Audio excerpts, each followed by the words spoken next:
ఆదాయం పన్ను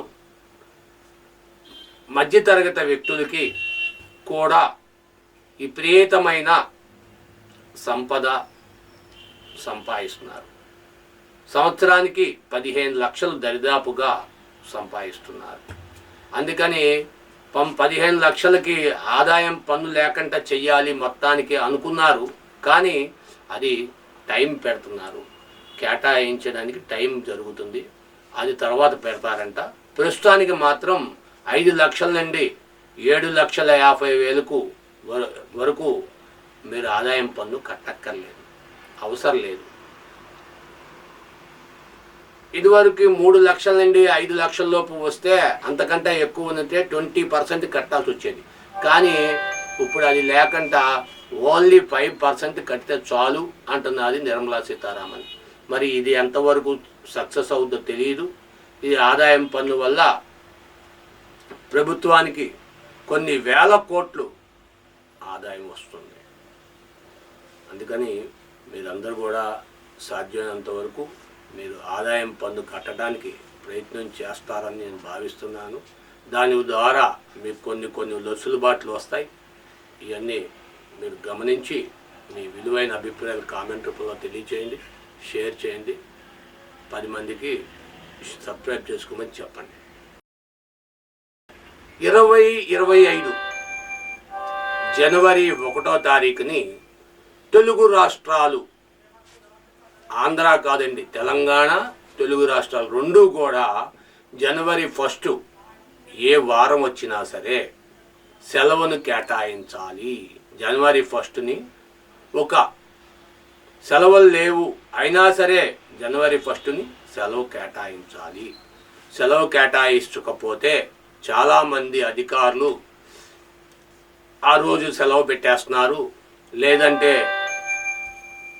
లేదంటే ఆ రోజు ఆఫీసులకు రావడం మానేస్తున్నారు. 31 ఎంజాయ్మెంట్ చేస్తున్నారు, హోటల్స్లోను క్లబ్బుల్లోను అక్కడికి ఇక్కడికి వెళ్ళి ఎంజాయ్మెంట్ ప్లాన్ చేసుకుంటున్నారు. అంతేకాకుండా కొంతమంది తిరుపతి వెళ్తున్నారు, కొంతమంది శ్రీశైలం వెళ్తున్నారు, దైవ దర్శనానికి వెళ్ళి వాళ్ళ ఒక జీవితాన్ని అదృష్టమయంగా ఉండాలి, ఈ సంవత్సరం అన్ని విధాలుగా కలిసి రావాలని చెప్పి వాళ్ళు రకరకాలుగా వాడుకుంటున్నారు. అయితే ప్రభుత్వాలు, 2 తెలుగు రాష్ట్రాలు కూడా స్కూళ్ళు, కాలేజీలు, ఆఫీసులు అన్నీ కూడా బ్యాంకులు ఆల్రెడీ ఇచ్చేసినాయి. ఆర్బీఐ ఎప్పుడో ఇచ్చేసింది. బ్యాంకు మీరు 31st నైటు అయిపోయినాక జనవరి 25న బ్యాంకుకి వెళ్తే 1/1/25 బ్యాంకుకి వెళ్తే మీకు బ్యాంకులు క్లోజ్ చేసి ఉంటాయి. మీరు గమనించవచ్చు ఆ విషయాన్ని.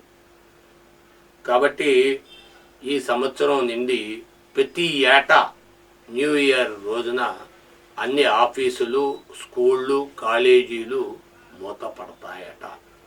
కొత్త రూల్ని తీసుకొచ్చారు తెలుగు రాష్ట్రాలు.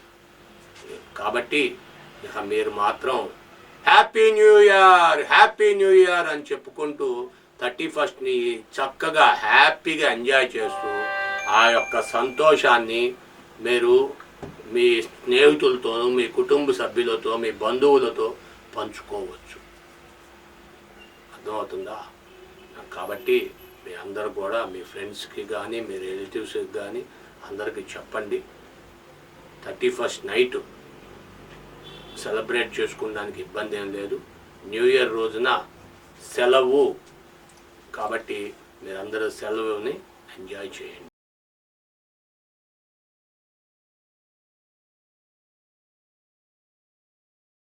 నిజాలు చెప్పే భారత్ ఎన్బి టీవీకి స్వాగతం. బిఎన్బి టీవీ, నేను జేకే. మిత్రులారా, దయచేసి ప్రతి వీడియోలో చెప్తున్నాను, దయచేసి 10 మందికి షేర్ చేయండి. కనీసం ఒక 10 మందికి షేర్ చేసింది సబ్స్క్రైబ్ చేసుకోమని చెప్పండి. మీరు కూడా సబ్స్క్రైబ్ చేసుకోండి, బెల్ ఐకాన్ నొక్కండి. నొక్కితే మీకు నయా పైసా ఖర్చు కాదు. తద్వారా మీకు మరిన్ని వీడియోలు, మరింత సమాచారం మీకు తెలియజేయడానికి నేను అవకాశం ఉంటుంది, నాకు అవకాశం ఇవ్వాలని కోరుతున్నాను. ఈరోజు ముఖ్య వార్తలు ఏంటంటే, విజయవాడలో నడిబొడ్డున 19 ఎకరాలు కాదా? ఎన్ని ఎకరాలు? 16 ఎకరాలు.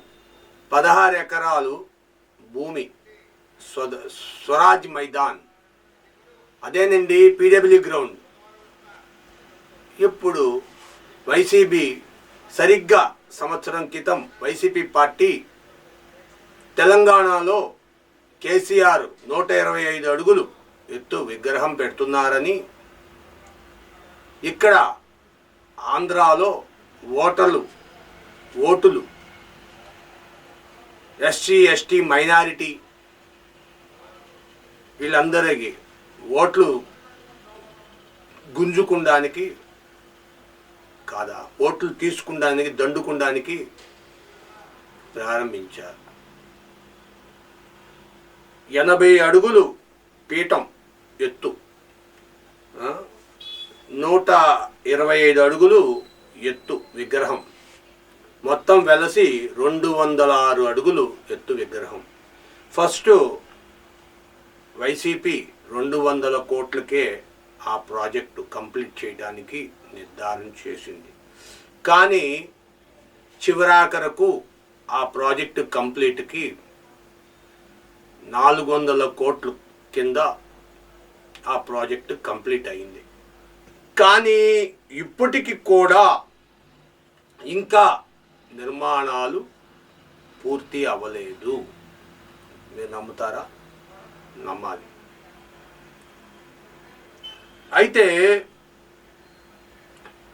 విజయవాడ నడిబొడ్డులో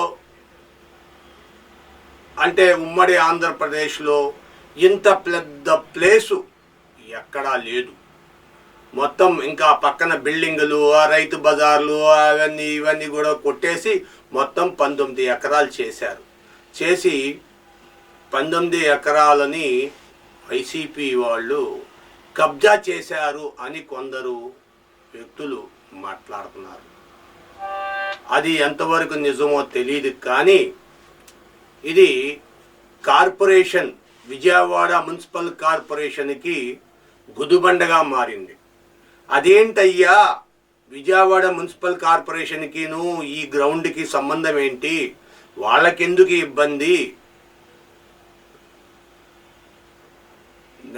నెలకు 21 లక్షలు దానికి ఖర్చు అవుతుంది, దాని మెయింటెనెన్స్ కోసం 21 లక్షలు. ఇది ఏ అకౌంట్లో తీయాలి అనేది కార్పొరేషన్కి అర్థం కావట్లేదు.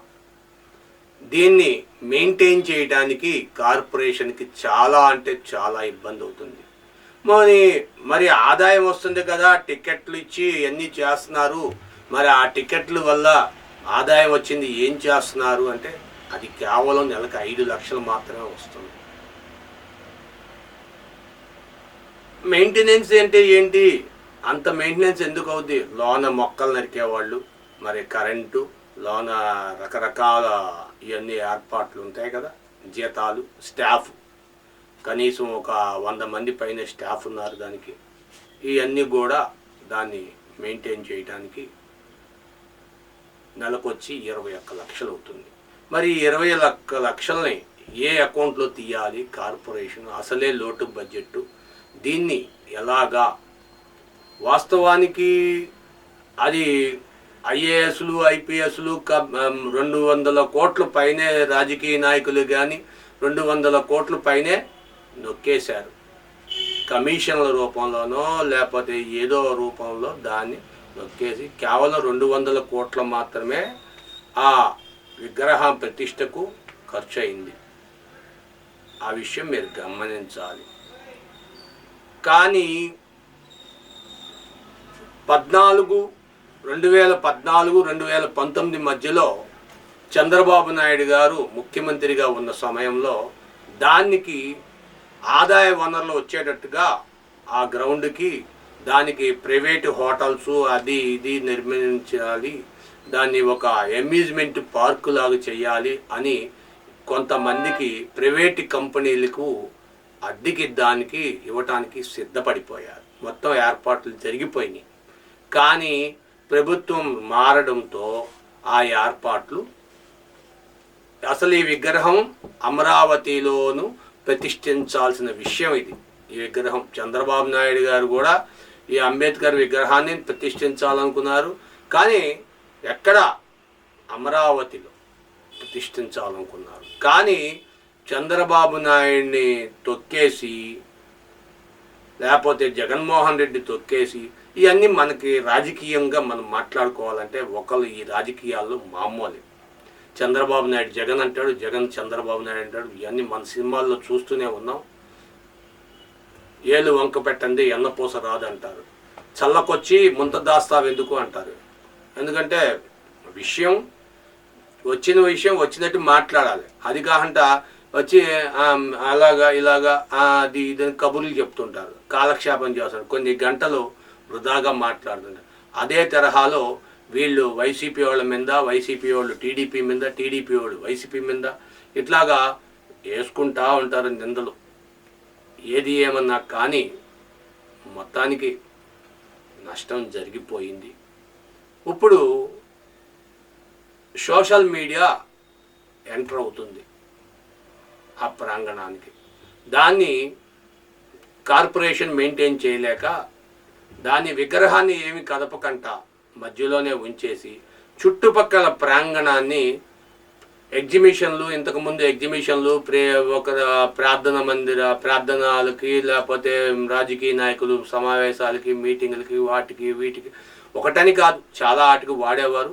ఇప్పుడు కూడా ఆ విధంగా మార్చాలి అని ప్రయత్నాలు చేస్తున్నారు. టెండర్లు కూడా పిలవాలి అని సిద్ధపడుతున్నారన్న విషయం తెలుస్తుంది.